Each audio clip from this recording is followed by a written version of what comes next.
매일매일 건강을 저금합니다. 100세 시대 건강하이소! 여러분을 건강 부자로 만들어드리는 시간. 여기는 장수은행입니다.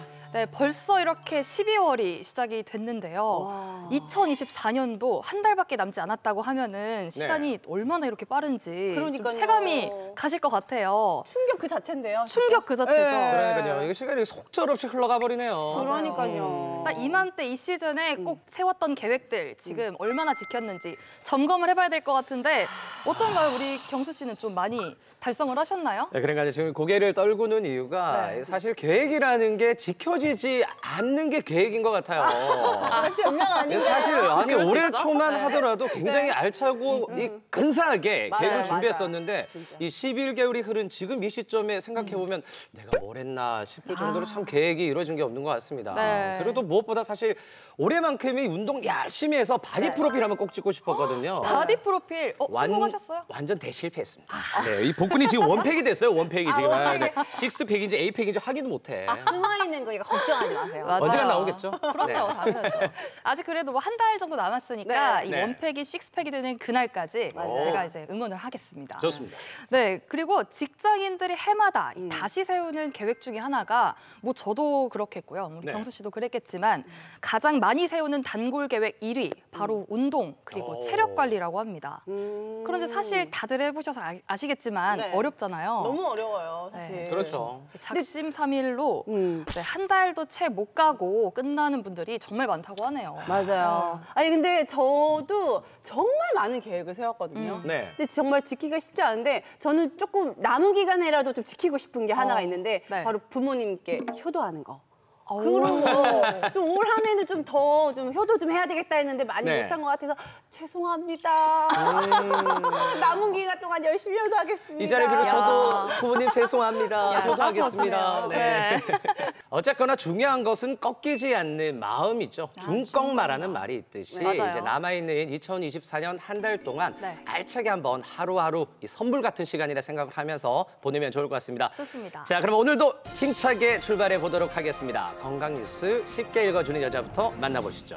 네, 안녕하세요. 건강 뉴스 쉽게 읽어주는 여자 오희주입니다. 오늘 첫 번째 뉴스 키워드는 건강 노인입니다. 최근 보건복지부가 발표한 2023년 노인 실태조사에 따르면 만성질환이 하나도 없는 진짜 건강한 노인은 13.9%에 불과한 것으로 나타났습니다. 우리나라 노인들은 평균 2.2개씩 당뇨나 고혈압 등의 만성질환을 앓고 있는 것으로 조사됐는데요. 만성질환이 3개 이상인 노인도 35.9%에 달했습니다. 3년 전의 조사와 비교해보면 노인들의 건강 상태 지표는 전반적으로 나빠진 것으로 분석됩니다.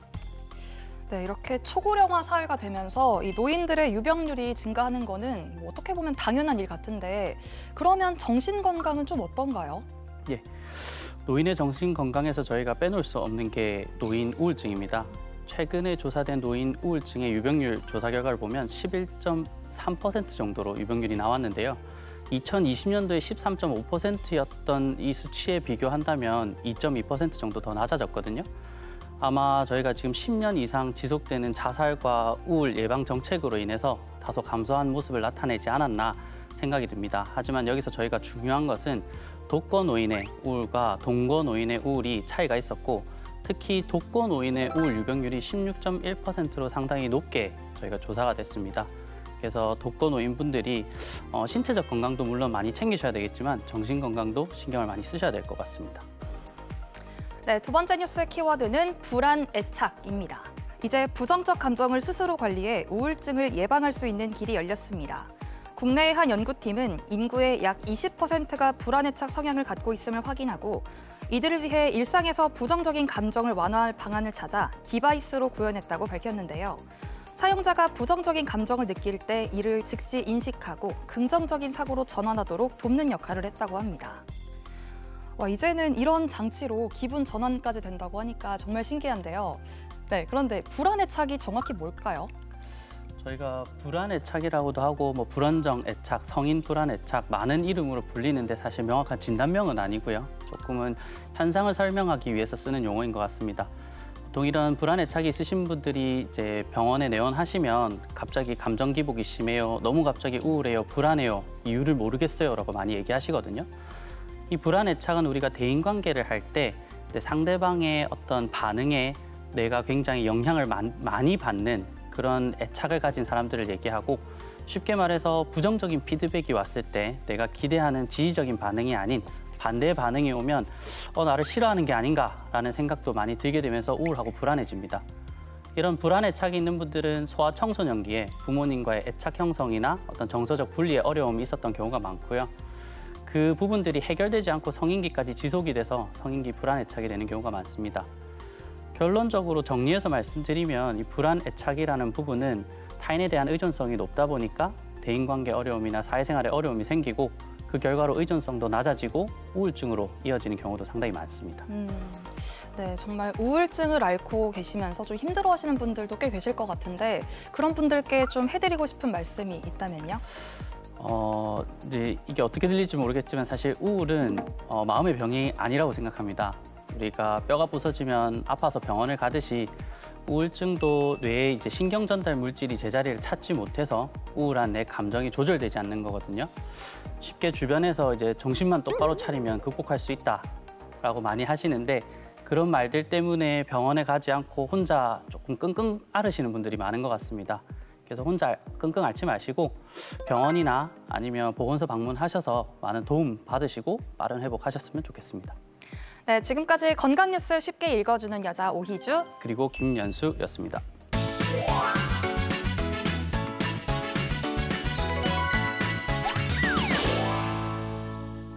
안녕하세요. 다가오는 연말 행사 준비로 야근을 정말 밥 먹듯이 하고 있는 30대 후반의 직장인입니다. 안 그래도 나이 들면 몸에 이상이 없어도 면역력이 떨어진다라고 하던데, 요즘 날씨가 추워서 그런지 면역력이 아예 사라진 것 같다니까요. 20대 때는 좀 얇게 입고 다녀도 괜찮았는데 이젠 이 패딩으로 온몸을 감싸도 늘 감기를 달고 산답니다. 아까 점심 먹고서 약봉지를 막 꺼냈더니 부장님이 아유, 금 과장, 아직 마감도 안 됐는데 벌써 그렇게 골골대면 어떡해. 한겨울 건강하게 나려면 면역력 관리는 필수야. 그래야 일도 잘하지. 건강 관리부터 하라고. 맞아요. 이제부터라도 면역력 관리에 좀 힘써보려고 하는데요. 백정수, 추운 겨울철 면역 관리는 어떻게 하면 될까요? 백장수도 이 겨울만 되면 으슬으슬 춥고 면역력이 떨어져서 감기에 자주 걸려. 아치! 원장님들은 또 의사시니까 알아서 잘 챙기시고 계시겠죠. 특별히 면역력 올리는 특급 방법 오늘 이 자리에서 알려주시길 바라겠습니다. 네, 저는 어머니께서 항상 이제 환절기만 되면 면역력에 좋다고 홍삼 같은 거를 좀 챙겨주시는데 저는 맛이 없어서 못 먹겠더라고요. 그렇군요. 네. 대신에 저는 이제 충분한 수면과 스트레스 관리에 좀 신경을 쓰는 편이에요. 네. 어릴 때부터 좀 시간만 있으면 원체 잠을 잘 잤기 때문에 자는 시간만 충분히 확보 잘 하려고 하고요. 스트레스 같은 경우는 이제 살다 보니까 인간관계에서 이제 스트레스 받을 일이 가끔 있더라고요. 그렇죠. 네, 그럴 때는 상대방이 아무리 이해가 안 돼도 그럴 수 있지.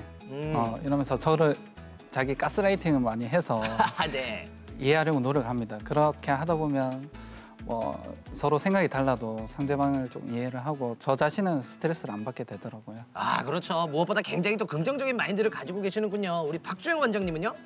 네, 저도 특급 비법이라고 할 건 없는데 감기 증상이 이제 조금이라도 있거나 불편감이 있으면 저는 초기 2, 3일 동안 엄청 적극적으로 수액을 맞고 주사를 맞아서 최대한 빨리 증상을 호전시키려고 하는 편입니다. 아무래도 제가 아파서 진료에 차질이 생기면 안 되기 때문에 그런 노력을 하는 편이고요. 평소에는 이제 주기적으로 면역 주사를 맞아서 면역력을 유지하려고 노력하고 있습니다. 그 방법도 굉장히 좋은 것 같습니다. 그러면 우리 김도훈 원장님은요? 저는 좀 뜬금없지만 와이프가 이제 뱅쇼를 끓여주거든요. 제 감기 기운이 좀 있으면. 네. 이제 결혼 초기에 강아지를 데리고 스위스에 이제 간 적이 있는데 거기서 이제 와이프가 이렇게 감기 기운이 있어가지고 그게 음식 중에 따뜻한 게 없으니까 저희가 어느 이제 레스토랑에 갔을 때 또 따뜻한 걸 찾다가 이제 뱅쇼를 시켜서 먹어서 너무 좋더라고요. 그래서 집에서 이제 뱅쇼를 이제 와이프가 그 이후로는 제가 몸이 으시시하면 백쇼를 끓여줍니다. 아, 그래서 겨울철마다 계속 백쇼를 드신다는 우리 김도훈 원장님. 자, 우리 김현수 원장님은 어떤가요? 네, 저도 뭐 특별한 비법이 있는 것 같지는 않지만 저는 그냥 잘 먹고 잘 자자입니다. 그리고 이제 겨울에 제가 대구탕을 너무 좋아해가지고 좀 몸이 안 좋다 싶으면 이제 뭐 이렇게 고땡 대구탕 이런 데서 좀 픽업해가지고 대구탕 먹고요. 그다음 잠이 되게 우리 잠이 보약이라고 하잖아요. 그래서 좀 잠을 잘 자기 위해서 뭐 안마 커튼도 치고 감기는 걸렸지만 이게 체온이 조금 낮은 게 수면을 더 깊게 만들 수 있기 때문에 조금 이 온도, 방 온도를 조금 찹찹하게 조절해서 좀 깊은 수면을 취하려고 많이 하고 있습니다. 아, 그렇군요. 그러면 우리 명미숙 원장님은요? 네, 저는 주로 면역력을 높이기 위해서 먹는 거를 잘 먹습니다. 네. 그 중에서도 이제 그 순두부찌개라든지 아니면 청국장찌개 같은 걸 주로 즐겨 먹고요. 이제 순두부찌개나 청국장찌개에는 두부 종류가 많이 포함되어 있어가지고 비타민 B가 충분하거든요.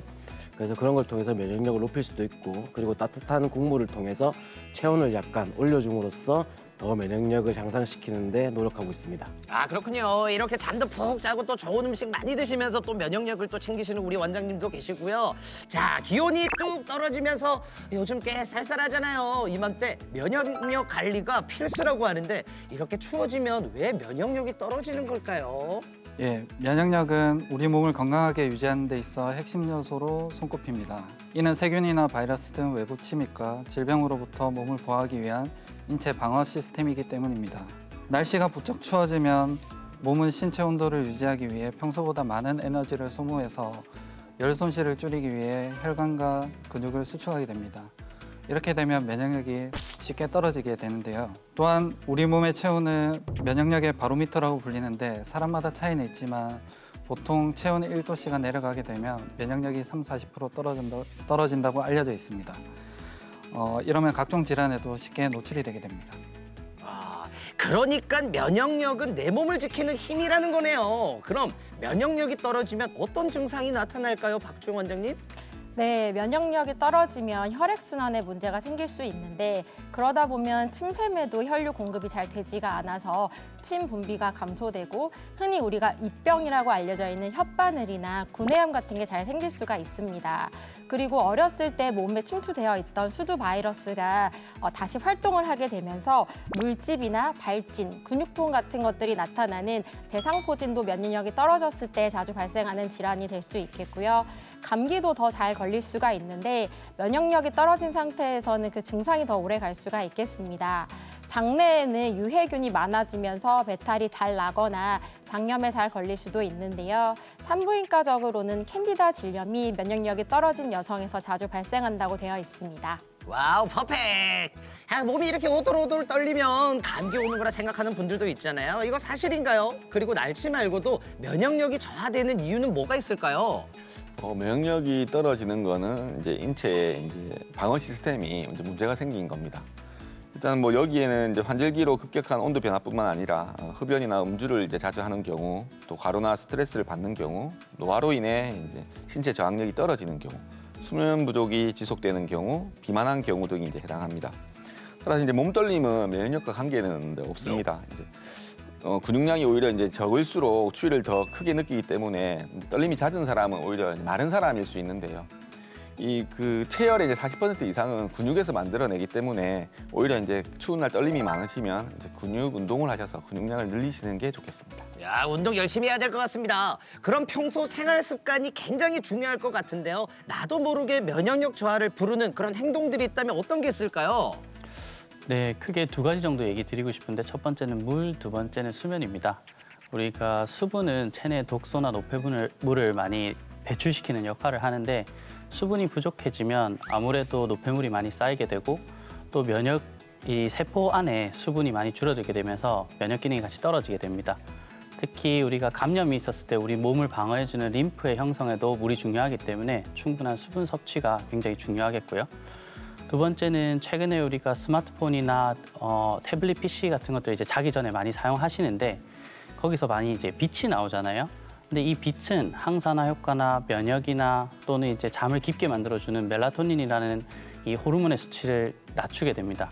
그래서 멜라토닌이 낮아지게 되면 수면의 질도 안 좋아질 뿐더러 면역도 같이 안 좋아질 수 있기 때문에 좀 주의하시는 게 좋겠습니다. 와우, 좋습니다, 좋습니다. 이 앞서도 원장님의 비법 소개해 주셨는데 면역력을 쑥쑥 올리는 쉽지만 효과적인 방법이 있다면 명민승 원장님 알려주세요. 네, 기본적으로 3가지를 꼭 지켜주시면 됩니다. 가장 쉬운 잘 자고, 잘 먹고, 잘 싸고 이 3가지를 지켜주시면 되고요. 일단 수면은 그 면역력과 높은 관계가 있기 때문에 하루에 7, 8시간 이상 충분히 자주셔야 되고요.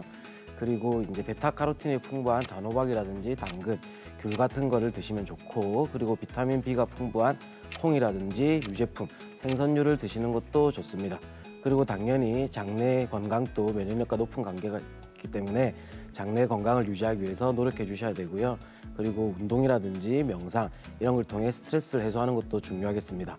그리고 한 가지 더 20분 정도는 충분히 햇볕을 쬐어줘서 비타민 D 형성을 촉진시켜야 면역력을 향상시키고 골다공증도 감소시킬 수 있습니다.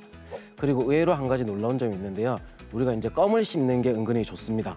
껌을 씹게 되면 침 분비가 증가하거든요. 그걸 통해 면역력이 증가하기 때문에 뭐 지금 생각나실 때 껌 한 통 사셔서 씹어보시는 걸 추천드립니다. 아하, 껌 너무 좋네요. 백장수를 바로 껌 사러 갑니다. 아 참, 그 전에 내 몸을 지키는 우리 방패인 면역력을 사수해서 올겨울도 끄떡없이 지내보자고요. 여러분, 건강수다 다음 주에 또 만나요. 네, 이번엔 100세 건강을 위한 오늘의 투자처, 금융나의 100세 속으로 먼저 만나볼까요?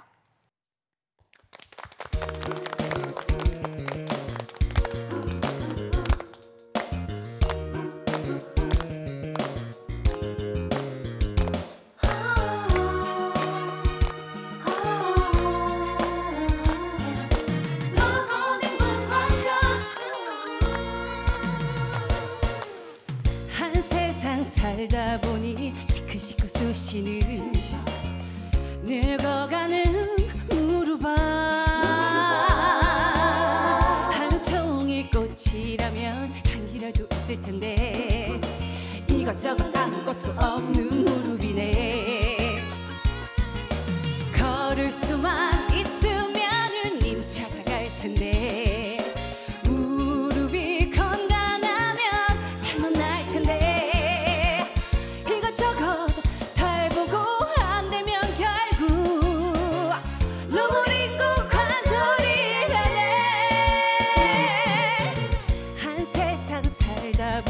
시큰시큰 쑤시는 늙어가는 무릎아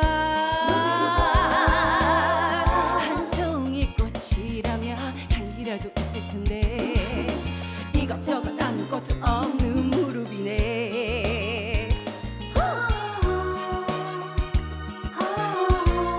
네, 오늘의 투자처. 뻣뻣 시큰한 무릎, 로봇 인공 관절 수술로 더 탄탄하게. 오늘의 주치 바로 모셔보겠습니다. 김도훈 원장님입니다.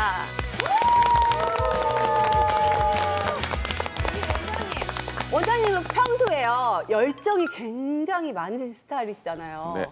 왠지 어렸을 때도 좀 그러시지 않을까 싶은데 옛날에 어렸을 때 꿈 굉장히 많으셨죠? 네, 막고 뭐 하고집이라고 하시죠 어른들이.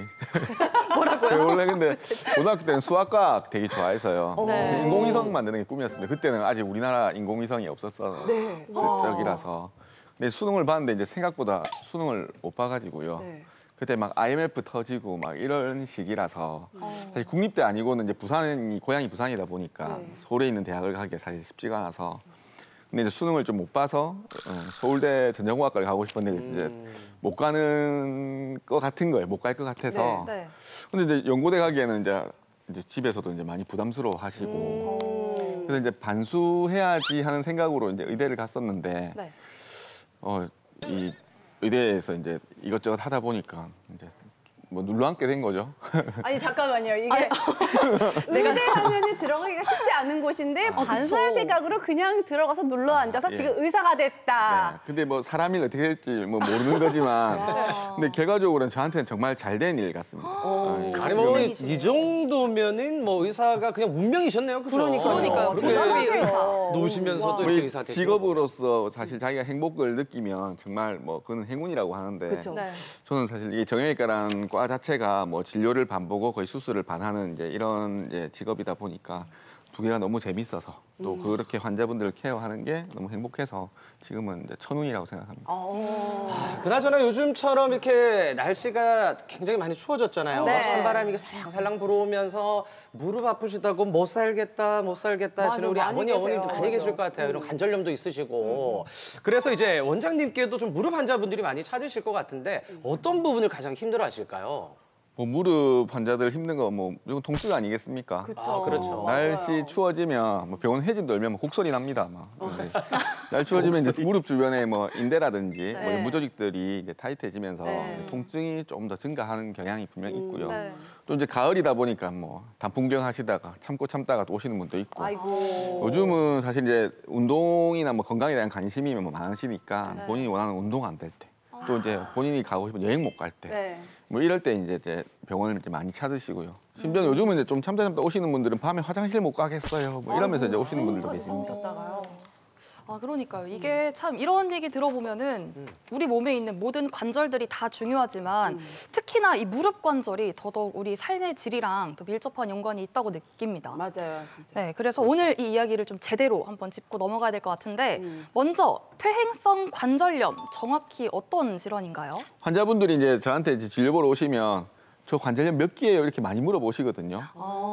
근데 이제 이 관절이 이제 무릎 관절 안에는 연골이 두 종류가 있습니다.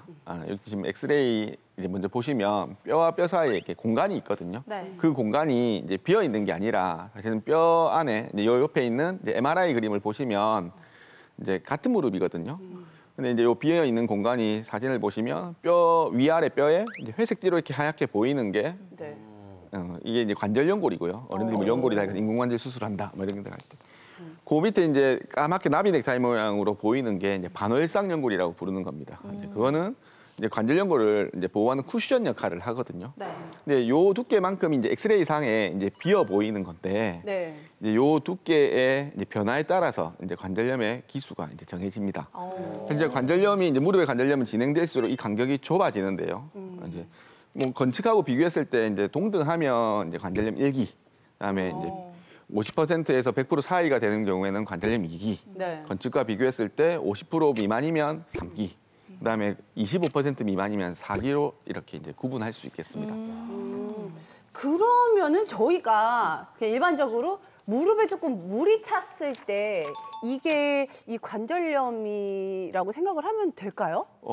이제 무릎에 물 차는 게 관절염의 이제 대표적인 증상입니다. 물론 통증도 있고 물도 차는데 환자분들 오시면 너무 많이 물어보세요. 물 빼는 거 무릎이 안 좋다던데 이거 계속 빼도 돼요? 이러는데 물이 차는 건 하나의 증상입니다. 이게 이게 물이 참으로 인해 가지고 이제 무릎이 이제 불편하고 이제 뻑뻑하고 뭐 이제 여러 가지가 이제 있는데 증상이 이제 보이는데 사실은 증상을 완화시키기 위해서 그건 물을 빼는 건 치료거든요. 그래서 이제 그 빼는 거는 나쁜 게 아닙니다. 문제는 이게 왜 차는가죠.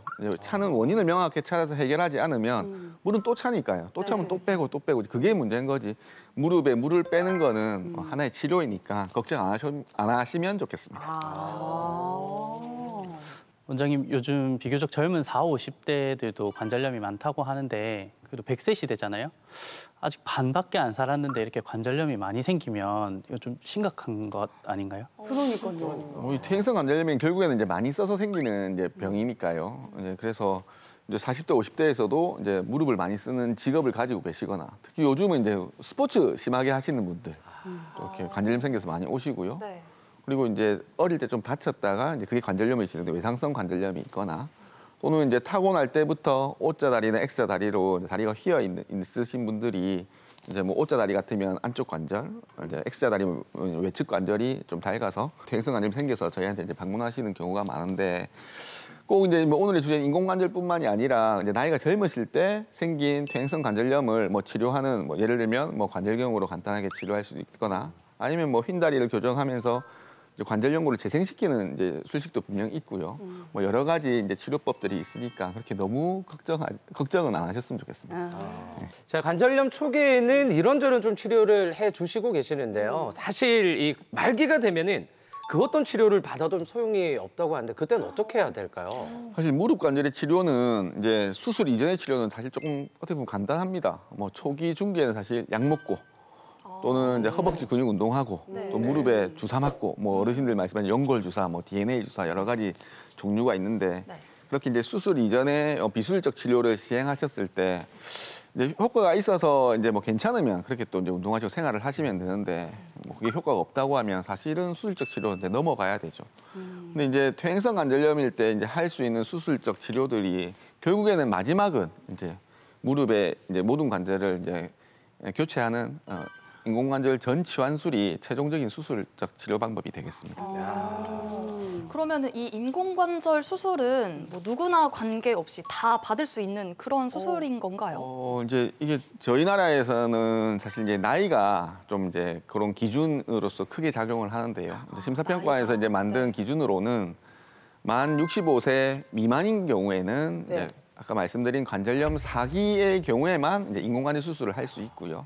또 이제 만 65세 이상이 되면 이제 관절염 3기가 이상이 되어야 이제 인공관절을 시행할 수 있습니다. 근데 뭐 나이가 중요한 건 아니고요. 사실은 이제 환자분들의 나이도 충분한 고려의 대상이 되지만 이제 증상이 더 사실 중요하다 할 수 있겠습니다. 저희가 지금 인공관절 수술에 대해서 얘기를 하고 있는데 이 수술이 사람이, 그러니까 의사 선생님들이 직접 하시는 수술이 있고 그다음에 로봇이 하는 수술이 있다고 저희가 알고 있는데 맞아, 들어봤어요. 그렇죠? 네. 그럼 로봇이 하는 거 그거는 뭔가요? 요즘 로봇 인공관절 이제 홍보를 상당히 많이들 하고 계신데요. 뭐 이전에는 사실 이제 요 로봇 인공관절 수술이 나오기 전에 내비게이션을 이용한 인공관절 수술이 이미 좀 있었습니다. 하고 있었는데 그런 것들은 이제 변형이 심하고 뭐 특별한 케이스에 이제 저희가 많이 이용해서 수술을 했었는데 이제 발전하면서 이제 로봇 인공관절 수술이라는 게 이제 나오게 되었죠. 국내에 한 5가지 종류가 들어와 있는데 크게 이제 나머지 이제 한 2가지 종류는 진짜 이제 로봇 인공관절 수술을 부를 수 있겠지만 나머지 3가지는 사실은 좀 이전의 내비게이션에서 조금 더 뭐 활용된 정도라고 볼 수 있겠고 그래서 이제 2가지는 이제 마코라고 부르는 반자동 이제 인공관절 로봇이 있고 큐비스라고 부르는 전자동 인공관절 로봇이 있는데 이제 저희는 이제 전자동 인공관절 로봇을 이제 사용을 하고 있습니다. 근데 이제 인공관절 로봇을 사용하게 되면 이제 분명 이제 사람이 이렇게 뼈를 절삭하는 것보다는 로봇이 하는 게 좀 더 정확한 것 같고요. 그래서 출혈량도 작고 주변의 연부 조직도 덜 이제 손상을 줘서 재활도 좀 빠른 것 같고 출혈도 작으니 또 이제 다른 기저질환이 있는 고령의 환자에서도 좀 더 안전하게 수술을 할 수 있는 장점이 있는 것 같습니다. 자, 여기서 잠깐 우리 환자 한 분을 만나보고 오겠습니다. 그간 무릎 때문에 고생을 하다가 우리 김도훈 원장님께 수술을 받고 이 행복을 되찾은 분이 계시다고 하는데요. 어떤 수술했는지 화면으로 함께 만나보겠습니다. 평범한 일상을 방해하는 무릎 통증. 최경숙 씨는 무릎 통증이 심해도 수술만은 피하고 싶어서 매번 연골 주사를 맞아왔는데요. 이젠 이마저도 소용이 없습니다. 연골 주사 맞을 때는 괜찮았어요. 근데 매번 주사를 맞는 것도 한계가 있었습니다. 그래도 수술만은 피하고 싶었는데 참다가 도저히 너무 아프고 괴로워서 수술을 결정하게 됐어요. 운동을 하고 집에 왔는데 너무 아파가지고 그 다음날 걷지를 못할 정도로 그렇게 통증이 심했습니다. 특히 아침에 일어나면 다리에 힘이 잘 들어가지도 않았습니다. 검사 결과 관절염 말기인 4기였는데요. 이제는 수술을 피할 수 없는 상태기에 결국 오른쪽 무릎에 로봇 인공관절 전치환술을 받았습니다. 이분은 이제 다른 병원에서 일단 주사를 맞았는데도 이제 아파서 저한테 이제 오셨는데 오셨을 때 무릎이 다 안 펴지고 다 안 굽어졌어요. 그러니까 말 그대로 구축이 진행된 상태였습니다. 근데 엑스레이를 찍어보니까 관절염은 이제 이미 관절염 4기시고 이런 경우는 이미 구축이 진행되었기 때문에 이제 인공관절 말고는 사실 방법이 없습니다. 무릎 관절염은 노년층에서는 피할 수 없는 단골 질환인데요. 통증을 느끼면 바로 무릎의 상태를 정확하게 판단하고 치료해야 합니다. 환자는 로봇으로 관절염이 심하게 진행된 부위를 제거하고 인공관절을 정확하게 삽입했습니다. 수술을 잘 받은 만큼 관리도 중요한데요. 물리치료로 무릎관절 가동 범위를 회복하고 수술 후 약해진 근력을 강화합니다. 인공관절이 안정적으로 자리 잡아 부드럽게 움직여지죠. 환자분은 이제 저도 이제 뭐 많은 환자를 수술했지만 사실 이제 수술하고 2주 만에 그냥 본인이 너무 좋아서 그냥 걸어서 바로 집에 가신 분이거든요. 이 뭐 무릎 다 펴지고 다 굽어지고 이제 그리고 걷는 것도 많이 편하셔서 앞으로도 경과가 상당히 좋을 것으로 예상이 됩니다. 경과가 너무 좋아서 지금은 제가 이제 3주째부터 동네 목욕탕을 가시려 하거든요. 네네. 그래서 거기 이제 가시는 이유는 이제 온탕, 열탕에 앉으셔서 좀 한 5분 쉬었다가 그러면 몸이 이제 근육이 이완이 되거든요. 그 상태에서 천천히 무릎 굽히고 펴고도 하시고 물 안에서 걷는 것도 하시고. 아직은 낳는 단계라 좀 약간 뭐 아플 때는 살짝 아플 때는 있지만 그래도 걷는 데는 문제가 없어요. 걷기 딱 좋은 날씨라 근처 공원을 들렀습니다. 위태롭던 최경숙 씨의 걸음걸이에 이젠 자신감이 느껴지는데요. 수술 후 모든 일상이 가능해지면서 무릎 회춘에 성공했습니다. 제가 골프를 너무 좋아했어요. 그래서 한동안 너무 재밌게 쳤는데 이 다리가 아프고부터는 너무 그냥 치지는 못하니까 좌절감이 생기고 그런데 또 열심히 여기서 이렇게 잘 낫게 해주셔가지고 이제 앞으로 열심히 칠 수 있다는 게 너무 감사한 일인 것 같아요. 네, 아무래도 환자분들이 수술 받기 전에 좀 두려운 마음도 많이 크고 그럴 것 같은데 맞아요. 수술이 끝나고 잘 회복이 되면 그때 이제 환자분들은 좀 뭐라고 말씀하시나요? 환자분들이 수술을 하시기 전에 많이 두려워하는 게 사실 통증이거든요.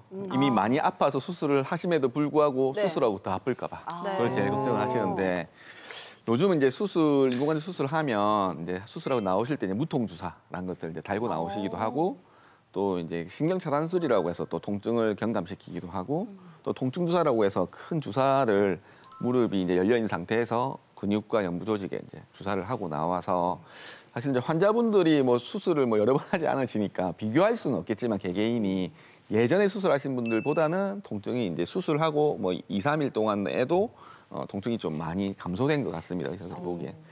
근데 요즘 이제 또 재활이 좀 더 빨라져서요. 네. 통증을 이 개선되는 시기도 좀 빨라지는 것 같은데 저희 이제 수술하고 나면 이틀 지나면 피주머니 빼고 물리치료 이제 무릎 굽히고 펴는 거 바로 시작하고요. 사실 통증이 괜찮으면 바로 걸으시라고 하거든요. 근데 이제 환자분들 평균적으로는 한 일주일 이내에 뭐 이제 잡고 화장실을 왔다 갔다 하실 정도는 되고요.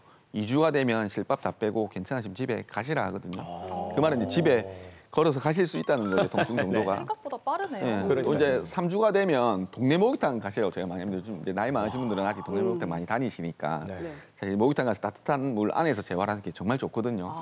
그래서 3주가 되면 뭐 안 아프다면 거짓말이지만 약을 좀 드시면서 동네 목욕탕을 왔다 갔다 하실 정도가 됩니다. 그래서 제가 항상 환자분들한테 수술하기 전하고 지금하고 비교하면 뭐 언제가 좀 좋아요 이렇게 항상 여쭤보는데 보통 보면 한 3주에서 6주 사이 되기 전에는 이제 수술하기 전보다는 훨씬 이제 통증이 많이 좋아지시는 것 같습니다. 오, 이거 빨리 회복이 되네요. 맞아요. 근데 말씀을 듣고 보니까 선생님 이 지금 로봇이 수술을 거의 다 하는 것 같은데 그럼 우리 김도훈 원장님 같은 분들은 이제 의사 선생님들은 뭐 이렇게 필요 없어지는 거 아닌가. 로봇이 다 하는 거 아니에요? 그러니까 이걸 어떻게 의사 선생님의 실력을 보고 가야 되는 건지 아니면 그냥 로봇이 있는 우리 로봇 의사 선생님이 있는 곳을 찾아가면 되는 건지. 저도 처음 로봇 중요한 예리한 문제입니다, 이거. 로봇 나올 때 이제 로봇이 다 하는 거 아닌가 이런 생각했지만 일단은 지금 이제 결국에는 인공관절 수술이라는 것 자체가 밸런스를 맞추는 게 너무 중요하거든요. 근데 이제 로봇이 이제 수술을 하더라도 로봇으로 수술하는 것 자체가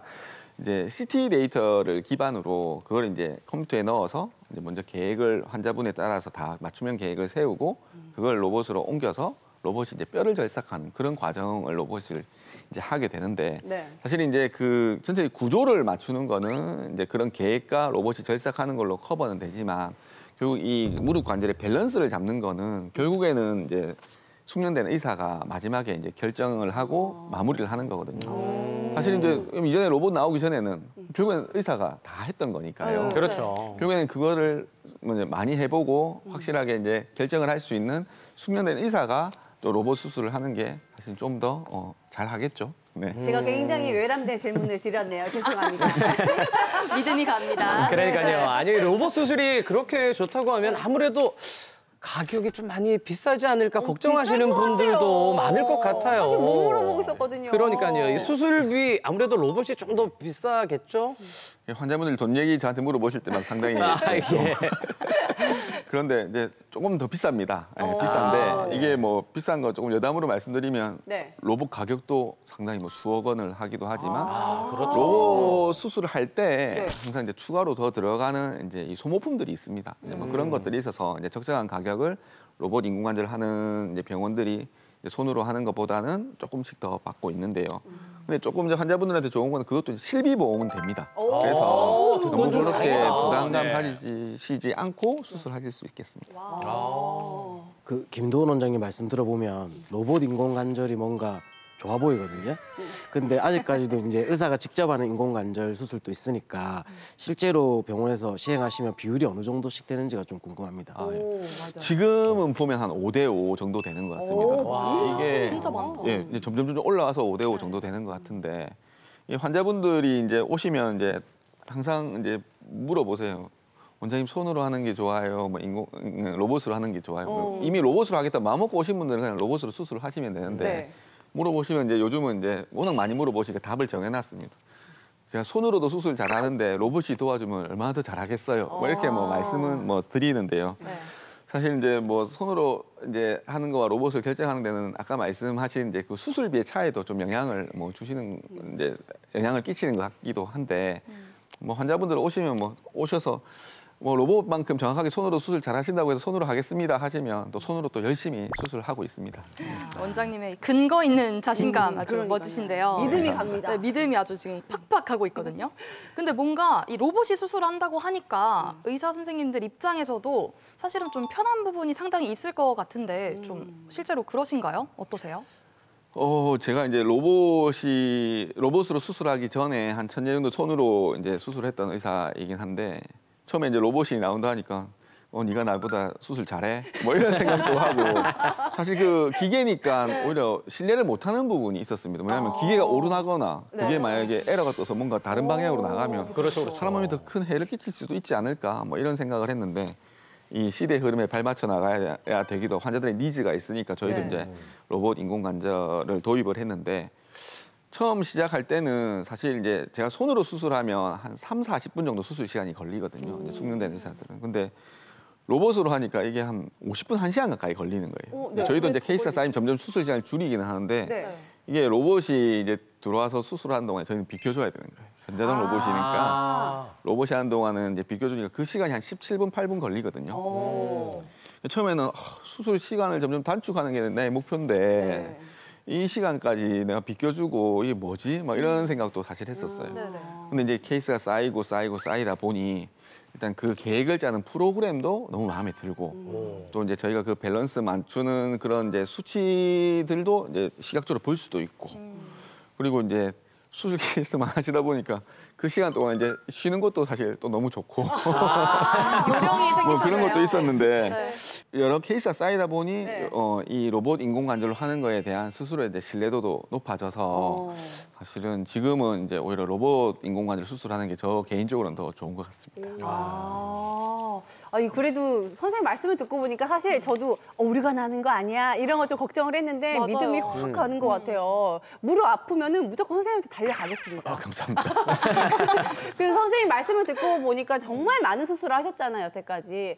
그 중에서 가장 좀 기억에 남는 환자분이 계실 것 같아요. 저는 두 분이 기억에 남습니다. 일단 첫 번째는 나이 제일 많으셨던 분.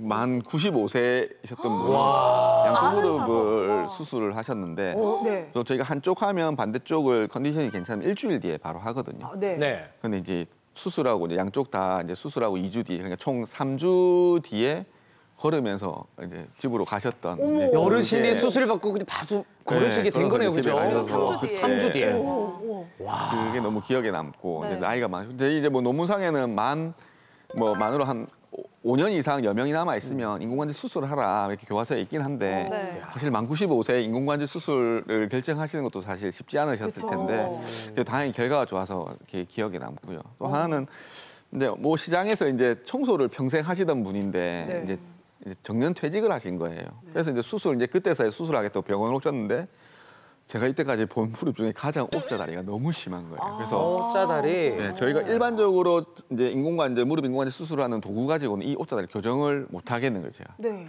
그래서 이제 저희가 재수술할 때 쓰는 도구까지 같이 써서 이제 같이 수술을 해서 정말로 진짜 일자로 만들어 드렸거든요. 그러니까 이제 키도 좀 커지시고 통증도 좋아졌는데 그쵸, 다리도 통증. 이게 예뻐지니까 가장 크니까. 네. 다시 태어난 것 같다고 막 이렇게 너무 고마워해 주셔서 기억에 남습니다. 이렇게 우리 김도훈 원장님을 만나고 그리고 인공관절 수술로 그야말로 제2의 인생을 이렇게 또 선물을 받으셨는데 그런데 인공관절을 이게 한 번 놓으면은 얼마나 쓸 수 있나요? 이게 그 수명이 어떻게 되는지도 조금 궁금해요. 가장 많이 하시는 질문 중에 두 번째 질문입니다. 네.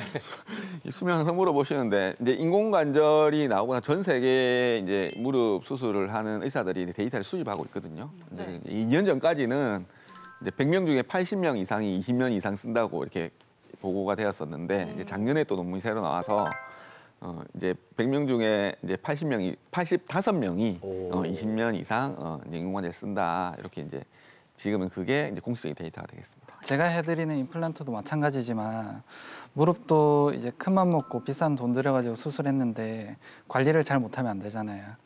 수술 후에 특별히 주의해야 될 사항이 있으면 좀 알려주세요. 저 진짜 제발 좀 쪼그리 앉고 양반다리 하려고 노력은 안 하셨으면 좋겠습니다. 양반다리. 예.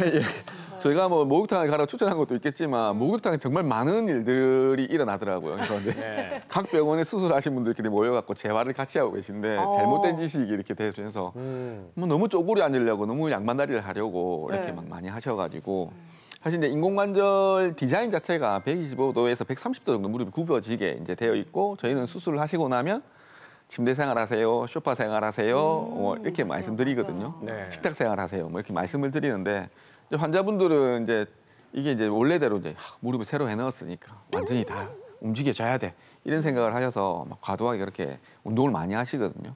그러니까 디자인 자체가 그렇게 이제 제한적으로 되어 있는데 억지로 그렇게 하시게 되면 무릎이 이제 앞으로 밀려나갔다가 다시 들어오면서 계속 굽혀지게 돼서 오히려 인공관절의 수명이 줄어듭니다. 그래서 그건 좀 꼭 피하셨으면 좋겠고 또 이제 인공관절 수술을 하고 나면 우리가 이제 할 수 있는 활동이 걷는 거 얼마든지 걸을 수 있고요. 그다음에 이제 실내 자전거 얼마든지 탈 수 있고요. 뭐 아쿠아나 가면 수영하실 수 있고 또 가벼운 등산도 하실 수 있거든요. 결국에 요즘은 이제 허벅지 둘레가 수명하고 비례한다고도 하잖아요. 무릎 이제 잘 고쳐놨으니까 허벅지 근육 운동 열심히 하셔서 건강하게 오래 사셨으면 좋겠습니다. 결국엔 운동이네요. 그렇네요. 운동도 열심히 하고 일단 아프면은 우리 선생님들을 찾아뵈야 될 것 같아요. 맞습니다. 네, 선생님 오늘도 아마 일어나고 걷는 게 좀 두려우신 우리 시청자분들이 계실 것 같아요. 한 말씀 좀 부탁드릴게요. 아픈 무릎 너무 참지 마시고요.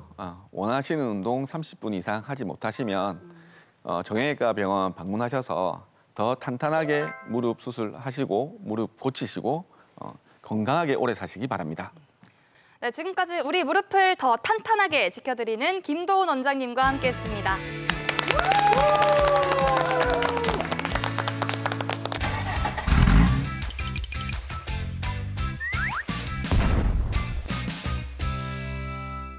네, 음식 보관 맛보이소 시간입니다. 오늘도 우리 김나경 선생님 나와주셨는데요. 선생님, 오늘의 주재료 소개 한번 해주시죠. 네, 궁핍했던 시절에 저희들의 먹거리였으면서 지금은 건강식으로 그리고 항암 음식으로 각광받고 있는 시래기를 준비했습니다. 이 시래기는 어떤 음식을 요리를 또 하더라도 이 맛과 또 풍미를 자랑하잖아요. 그리고 또 무엇보다 이게 오늘 이 건강한 어떤 요리고 또 탄생이 될지 너무 기대가 됩니다. 근데 선생님, 저희가 항상 드리는 질문이잖아요. 또 좋은 시래기, 어떤 시래기를 골라야지 이게 잘 고르는 건지 좀 알려주세요. 정말 중요합니다. 시래기는요, 첫째 양구의 시래기를 알아주는데 양구 시래기 특징이 분지이기 때문에 이슬도 맞을 수도 있고 바람도 선선하고 그리고 또 춥답니다. 그래서 선선한 곳에서 마르고 녹고 또 얼고 하면서 조직이 되게 부드러워져서 참 유명한 게 이제 그 시래기인데 이 시래기는 첫째 고르실 때 노란색 잎이 떤 걸 사시면 안 되고요. 이렇게 푸릇푸릇한 거를 구입해 주셔야 되고 그리고 또 보관상 잘못된 것도 노란 잎이니까 그건 좀 걸러주시고요. 그렇게 해서 푹 끓여서 이렇게 데쳐서 나와서 파는 것도 있거든요. 네. 그렇게 쉽게 구매하셔도 되겠습니다. 이 시래기 자체에 영양이 굉장히 많다고 해요. 이 영양이 실한 이 시래기의 효능 화면으로 준비했습니다. 함께 보시죠. 네. 생긴 건 좀 투박해도 정감 어린 시래기는 겨우내 우리 건강을 책임지는 든든한 먹거리인데요. 혈중 콜레스테롤을 떨어뜨릴 뿐만 아니라 골다공증을 예방하고 다양한 비타민이 항산화 작용과 면역 기능 강화에도 도움을 줍니다. 풍부한 철분이 빈혈을 예방하고 식이섬유가 풍부해 다이어트는 물론 혈당 조절에도 도움을 주는데요. 겨울 보약 시래기, 여러분 꼭 한번 맛보이소! 네, 오늘 준비한 요리는 바로 시래기 된장국입니다. 네. 요즘처럼 이렇게 추울 때 시래기 된장국 딱 먹으면 이거 얼어있던 몸과 마음이 싹 녹아버릴 것 같은데요. 너무 시원하죠. 어떻게 만들까요? 진짜 겨울이면 생각나는 엄마의 손맛 시래기 된장국 맛있게 끓이는 방법은요. 이렇게 푸릇푸릇한 시래기를 푹 삶아요. 그리고 하루 정도 그 삶은 물을 재워 놓습니다. 그리고 나서 그 다음날 두세 번, 한 3번 정도 깨끗이 씻어서 한 2cm, 3cm를 송송송 썰어서 들어가는 된장, 고추장, 파마늘, 그리고 들기름까지 넣어서 조물조물 묻혀서 팬에 볶아요. 살짝 볶아서 그리고는 옆에는 육수, 멸치 육수 우려가지고 함께 끓을 때 부어서 끓여주시면 된장 시래기 완성이 됩니다. 네. 이 시래기 자체에 고소한 맛이 있어서 더 먹기 좋은데 들기름까지 추가된다고 하니까 더 맛이 궁금하거든요. 네. 이거 말고 조금 더 그러면 선생님만의 어떤 꿀팁 같은 게 있을까요? 그 꿀팁은 우리가 된장에서 나오는 약간의 떫은 맛이 나올 수가 있어요. 그래서 쌀뜨물을 꼭 이용해서 부어주시면 육수를 잡을 때 쌀뜨물을 해주시면 더 구수한 맛이 우러나고요. 그리고 각 지방마다 충청도 지역에는 아무래도 들깨가루를 넣어주시면 풍미가 좋다고 느끼시고 경상도 쪽에는 산초가루를 넣어주시면 또 맛있게 드실 수가 있습니다. 좋습니다. 그러면은 건강한 음식을 먹으면 다들 입 호강을 한다고 얘기를 하잖아요. 우리 지금부터 입 호강 한번 해볼까요? 한번 드셔보세요. 네. 이렇게 맛있으세요? 요즘 정말 시래기의 향을 모르실 수도 있어요. 네. 그런데 이 우리의 고향의 맛을 우리 지금 기억하고 있는 어르신들은 얼마나 이 맛이 그리울까요? 이 가을에 꼭 해드셨으면 좋겠습니다. 진짜 건강해지는 맛이에요, 그렇죠? 저희 우리 박성호 원장님 맛이 좀 어떤 것 같아요? 시래기는 정말 된장이랑 잘 어울리는 것 같아요. 너무 맛있습니다. 그렇죠.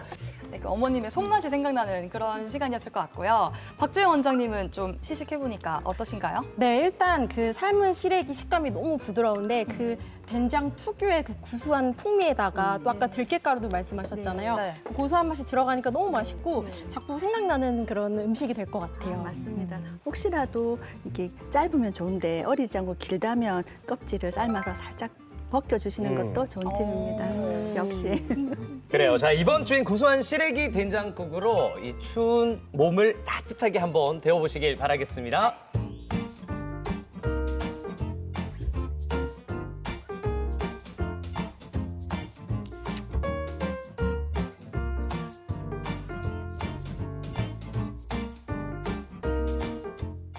오늘 저희가 준비한 소식은 여기까지입니다. 네, 저희는 다음 주 이 시간에 더더욱 알찬 소식으로 돌아오겠습니다. 그때까지 백세 시대 건강하이소! 프로그램에 참여하신 분들께는 국내산 숯불 민물장어 전문점 장덕장어에서 식사권을, 동화 속 힐링카페 올드머그에서 상품권을, 근육이 미래다 크로노스짐에서 선글라스를 드립니다.